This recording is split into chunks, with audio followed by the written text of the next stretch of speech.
We all love Christmas. This is such a special time of the year that we can spend with our loved ones. I remember as a kid, Christmas was all about mad house cleaning, with washing all the windows, which was not fun for me at all, with minus 20 degrees outside, with snow falling on my face while I was trying to clean that glass window, feeling that my frozen hands will just fall off in a minute. But my mum insisted that it had to be done. Then lots of shopping, cooking, more shopping. It was never possible to buy everything in one go and not forgetting something. And going to shops in a deep snow was not great fun either. Then fixing Christmas tree and cleaning again. And those real Christmas trees are very, very messy. Then back to cooking and cleaning, wrapping all the papers and cleaning again. That was exhausting. But when all got done, the house was beautiful. The smell of the amazing pine tree, lights that twinkled all over it, tons of presents under the tree, and an amazing smell of all Christmas goodies coming from the kitchen. Yes, Christmas is exhausting in Europe, but it will always be an unforgettable family time with lots of friends visiting as well. But one thing that I must say is overdone in Europe are presents. Parents and grandparents, they will go overboard with the number of presents, trying to outdo each other, like a little secret competition that everybody knows about, but no one will ever say out loud. So I hope you're not doing this in your family. It might give you a great deal of pleasure on a day, but it will be very quickly forgotten tomorrow. However, when you receive your credit card statement showing you how much you have to repay right now, or your bank statement with a very, very low balance, you won't be that pleased any longer.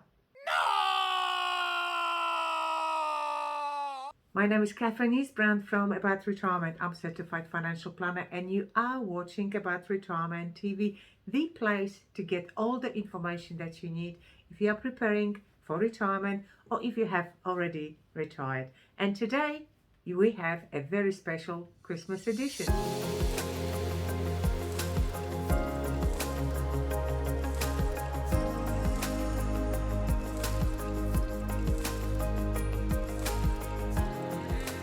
I think that a lot of Australians do it better, easier, and maybe even with a greater benefit for the person receiving the gift, so your kids and your grandkids.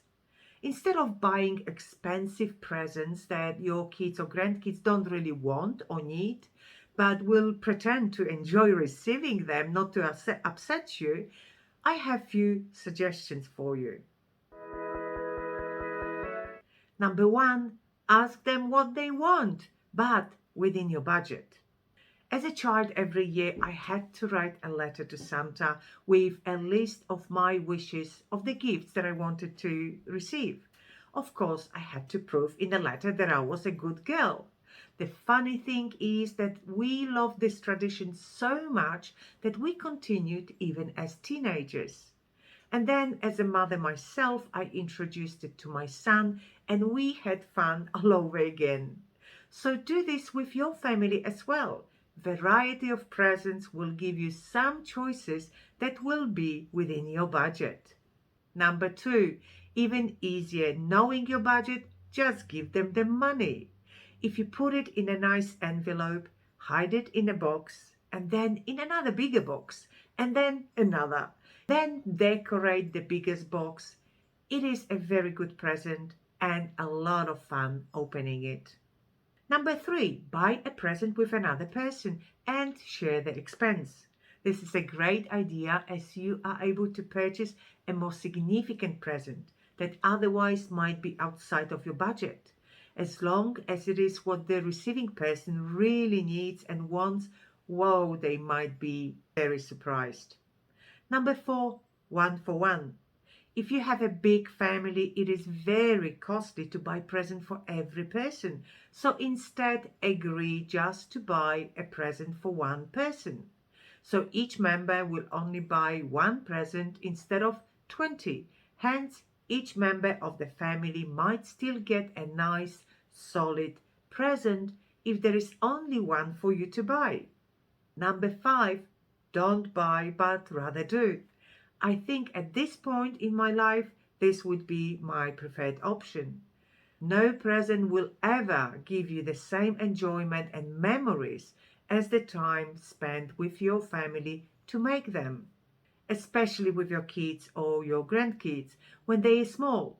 So think of some fun and exciting ways to make those presents that will deeply involve the little ones to play with you. This is what they will remember, while another toy from Target, however great it might be, will be soon forgotten. Number 6, teach your kids and your grandkids a spirit of Christmas, which is giving, sharing with strangers, people that are worse off than you are. There are a lot of charities that need donations to continue their good work. Even better, do some voluntary work. Every little help means a lot. If you have any of your own ideas, please write them below the video. Each family is different. We all come from different countries, different backgrounds with different customs. So let's have some fun and share our experiences. And now I would like to wish you a safe and a very enjoyable Christmas that you can now spend with your family and with your friends, unlike in 2020. And if your family is not here with you during this festive season, I'm sure they're thinking of you and sending you the warmest wishes. Have a lovely Merry Christmas.